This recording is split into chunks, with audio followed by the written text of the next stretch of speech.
Hello everyone, this is Robert from Book of Mormon Editions, where we discuss printings, publications, and various editions of the Book of Mormon.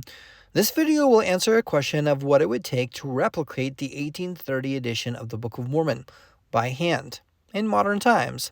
This is the Letterpress Replica edition of the Book of Mormon, a project completed in 2007 with a print run of less than 750 copies. This is hands down one of my favorite editions of the Book of Mormon, and you'll see why as we get through this. So a few years after the year 2000, there was a group of book printers that grappled with the idea and the question if they could replicate the 1830 Book of Mormon. So they started with the task of re-engineering the edition and seeing what it would take to reproduce the Book of Mormon the old-fashioned way, all done by hand. This included going to Salt Lake Church archives, reviewing various copies of that the church had. This included analysis on the cover, imaging the uncut sheets of the signature pages, and even evaluating the gold titling on the spine. The main idea was to print a Book of Mormon on the same kind of printing system called a letterpress, where sheets of paper would be hand-pressed and then bound and produced, once again, all by hand. They even contacted a paper manufacturer to analyze the 1830 paper and replicate it. This was a cotton rag paper that matched the thickness, weight, and feel. The one challenge was that the bits of metal typeset was lost over time, so they imaged the uncut sheets of the 1830 Book of Mormon and created printing plates to use. The benefit was that this would match the size for size and also preserve the typeset errors that was common and contained within the 1830 original edition.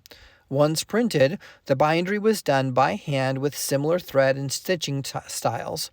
After these pages were together, they also had a bookbinder matched to the leather covering to also simulate the original 1830 cover. I've seen a few of these, and the marbling on the cover is just amazing, as these are unique due to every cover's individual marbling of the leather cover. These have even binder's groove as a pinch point at the top and bottom to assist the back and forth hinging of the book. The paper edges were speckled by hand, and I never knew this until I started researching what the original 1830 edition had, and robin egg blue speckling, and most surviving editions have worn off.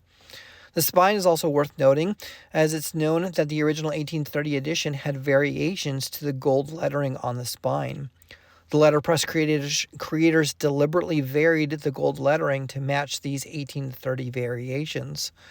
So the inside of the text matches the 1830 text. It has a full column novel formatting. A few features of the Letterpress Replica is that there was a title page, and the copyright page has an addendum stating a new ISBN number that it came from 2007 and was listed by LDS First Editions. There's also something unique at the end. After the witness page in the back of the book, it's a certification page listing this as a letterpress edition created in 2007 and individually numbered. There is a website listed, but unfortunately it's no longer active.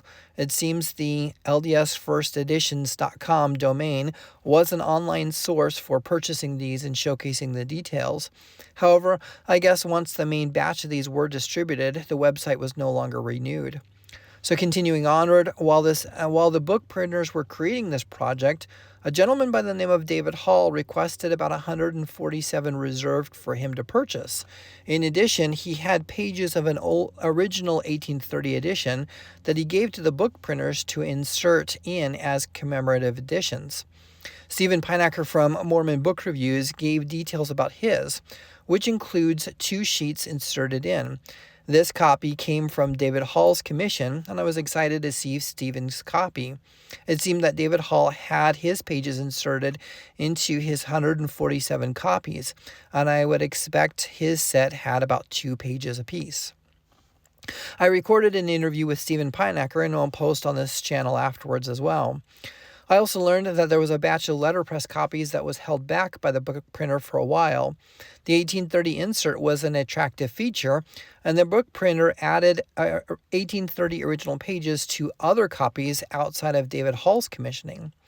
These are usually single pages inserted, and these single pages came from various sources, including about 20 pages that came from a lady by the name of Helen Schlee, who had an 1830 copy that she separated into pages.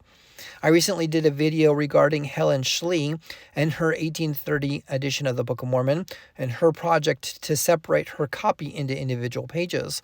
I'll encourage that you watch this, as I was really interested in the backstory of that 1830 Book of Mormon.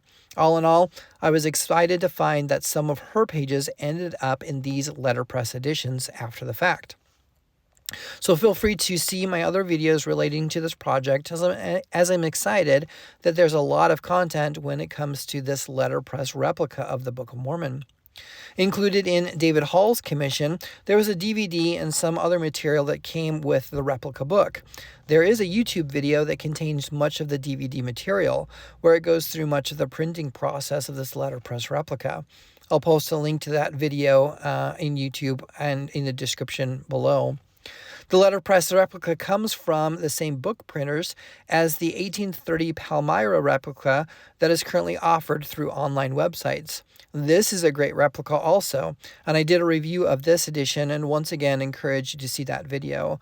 I don't get incentives to do influencing, but I highly recommend this 1830 Palmyra replica for everybody's bookshelves. So the 1830 Palmyra replica came from the work done for this 2007 letterpress replica, and I'm so excited to share that edition of the Book of Mormon today. So the print run for the letterpress edition was listed as 750 copies, but it seems that not all of these copies went to bindery. They've been distributed since 2007, and every once in a while they can be found in either rare bookstores like Bernather stores or online auction sites. So thanks for staying this long. Once again, please feel free to see the other videos that are posted close to this review. And I'm really excited to know about David Hall's commission of his 147 copies, in which one of them is held by Stephen Pinecker of Mormon Book Reviews. If you've seen one of these 2007 letterpress replicas, please feel free to comment down below and tell us the details. If you have a specific or unique edition of the Book of Mormon that you'd like reviewed here, please contact me at bomeditions@gmail.com. Best wishes, everyone.